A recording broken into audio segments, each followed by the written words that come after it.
শহরাঞ্চল একটি ব্যস্তময় অঞ্চল। এই চাঞ্চল্যকর অঞ্চলে বেড়ে উঠেছে ছোট বড় অনেক বসতবাড়ি। তেমনই একটি বসতবাড়ি সম্পন্ন এলাকা হলো আমাদের ৯ নম্বর ব্রিজ। এখানে মানুষের জীবনযাত্রার মান নিম্ন বললেই চলে। কেউ নিজের কর্মসংস্থান নিজেই তৈরি করে নিয়েছে, আবার কেউ বা বিভিন্ন ছোটোখাটো দোকান, আবার কেউ বা দিনমজুর করে দিন পার করে দিচ্ছে।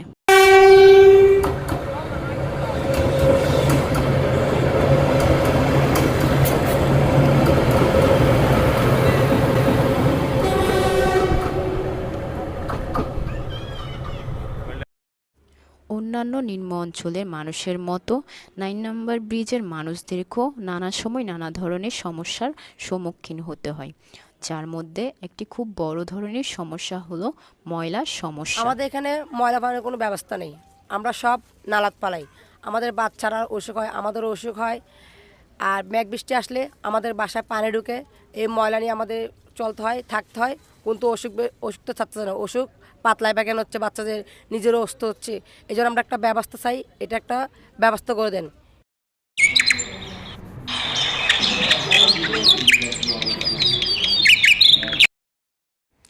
দৈনন্দিন জীবনে নানা সমস্যাগুলোর মধ্যে এই ময়লার সমস্যা এই এলাকার মানুষের জীবনযাত্রার মান যেন আরও কমিয়ে দিচ্ছে। এদিকে ময়লা নিয়ে অনেক সমস্যা। ময়লা ফালাবার যাক আমাদের কোনো দিকে নাই। এদিকে ফালালেও একের কথা শুনতে পাই, ওদিকে ফালালেও এত গালাগালি করে, যে ধরনের বাসাগোল করে আমরা ময়লা ফালাতে পারি না। সবার কথা শুনতে হয় ময়লা নিয়ে। আমরা ময়লা নিয়ে খুব কষ্টে আছি, আমাদের ময়লার একটা ব্যবস্থা করে দিলে ভালো হয়। আসসালামু আলাইকুম, আমার নাম জাহানারা বেগম। আমাকে এনজিও থেকে পাঠানো হয়েছে। দেখেন, আমাদের এখানে একটা ডাস্টবিন খোলামেলা, এখানে সবাই ময়লা ফালায়। এই ডাস্টবিনের কারণে আমাদের ছেলেমেয়েরা স্কুলে যেতে পারে না, হাঁটাচলা করতে পারে না, বসতে পারে না, দুর্গন্ধ আসে। আর আমাদের নির্দিষ্ট একটা ডাস্টবিন যদি করে দেয় তাহলে আমাদের জন্য ভালো হতো। পরবর্তীতে ময়লা যখন বেশি হয়ে যায় তখন তারা ময়লা পুড়িয়ে ফেলে, যাতে পরবর্তীতে আবার সেখানে ময়লা ফেলতে পারে।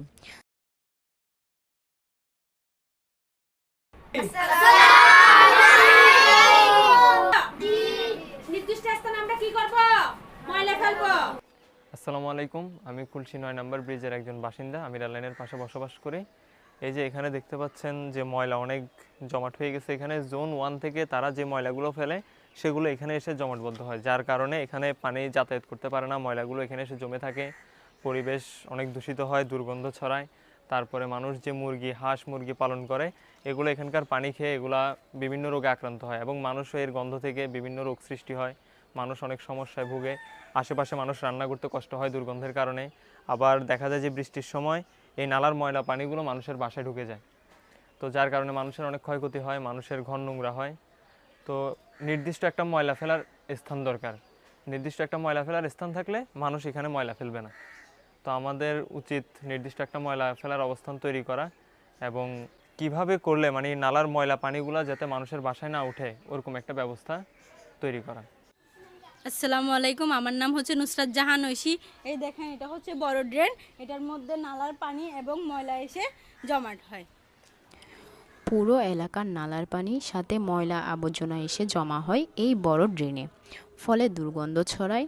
পাশেই রয়েছে একটি মসজিদ, যেখানে সব সময় দুর্গন্ধের জন্য মসজিদে আসা মুসল্লিদেরকে অনেক দুর্ভোগ পোহাতে হয়। বৃষ্টির সময় এই ময়লা পানিগুলো আশপাশ সহ মসজিদে প্রবেশ করে। আসসালামু আলাইকুম, আমি মোহাম্মদ আমির হোসেন, খুলশী কলোনি পাহাড়ের পিছনে থাকতেছি। আমরা পাহাড়ের সাইডে থাকতেছি, আমাদের রাস্তারও সমস্যা, ময়লা কাঁচরা আবর্জনারও সমস্যা। আজ পর্যন্ত সিটি কর্পোরেশন থেকে এই পর্যন্ত কোনো মশার ওষুধের ব্যবস্থা করা হয় নাই, বা কাঁচরাগুলো নেওয়ার কোনো ব্যবস্থা করা হইতেছে না। আমরা মাঝে মাঝে নিয়ে এগুলোকে জ্বালাই ফেলাই, বা ওরা আসি অনেক সময় বস্তা ভরে ভরে নিয়ে যায়। এরপরে যে আমাদের রাস্তাটা ঠিক করে দিলে আমাদের রাস্তাটা ঠিক করে দিলে আমাদের জন্য বিরাট একটা উপকার হবে, এমনকি ওষুধের ব্যবস্থা করে দিলে সবার জন্য বিরাট একটা উপকার হবে। ওইখানে মশা বিস্তারিত অনেক বেশি হয়ে গেছে। পাহাড়ের সাইডে দিয়ে আমরা যারাই থাকতেছি, পোলাফাইনদেরকে নিয়ে, পোলাফাইনও মাঝে মাঝে যে ঝামেলা করে, ওটার থেকে আমাদেরকে একটু বাঁচানোর জন্য সবাই চেষ্টা করবেন। আল্লাহ হাফেজ।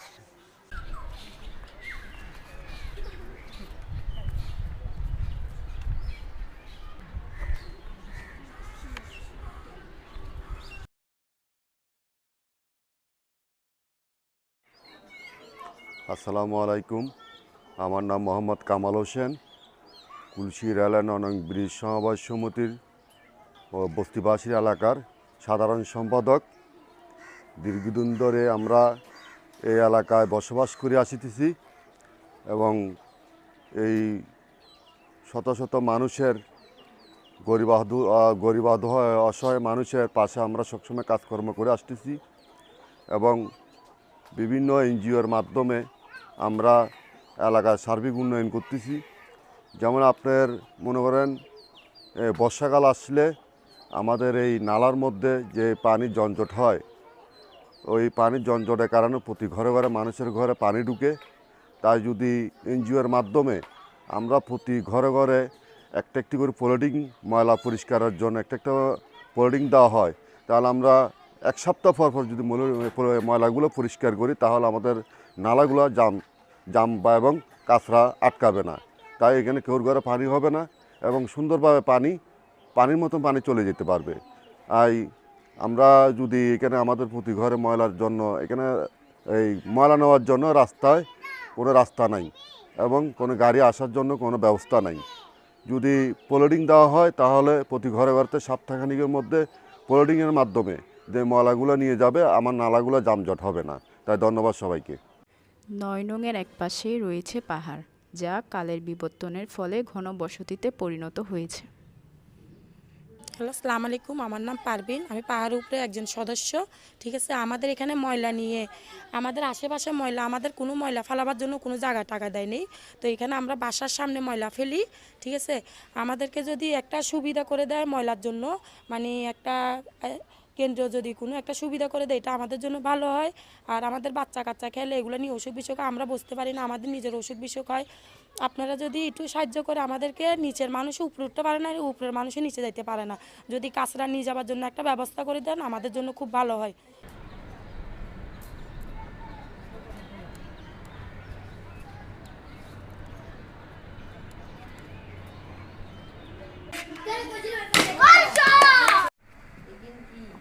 আমরা ময়লা ফেলাবো না, আমরা জয় বাংলা। এভাবেই সময়ের সাথে যেন এই নিম্ন এলাকার মানুষগুলোর জীবনযাত্রার মান নিম্নের দিকে চলে যাচ্ছে। মানুষগুলো সময়ের সাথে বিভিন্ন ধরনের সমস্যায় জর্জরিত হচ্ছে। তবে এত সমস্যার মাঝেও এইভাবে মানুষ নিজেদের শত সমস্যা মানিয়ে তাদের জীবন পার করে দিচ্ছে। তবে এইবার বেটার উইথ ওয়াটারের নতুন একটি উদ্যোগের কারণে ওরা নতুন করে আশার আলো খুঁজে পেয়েছে এবং এই উদ্যোগের কারণে তারা সবাই খুবই খুশি।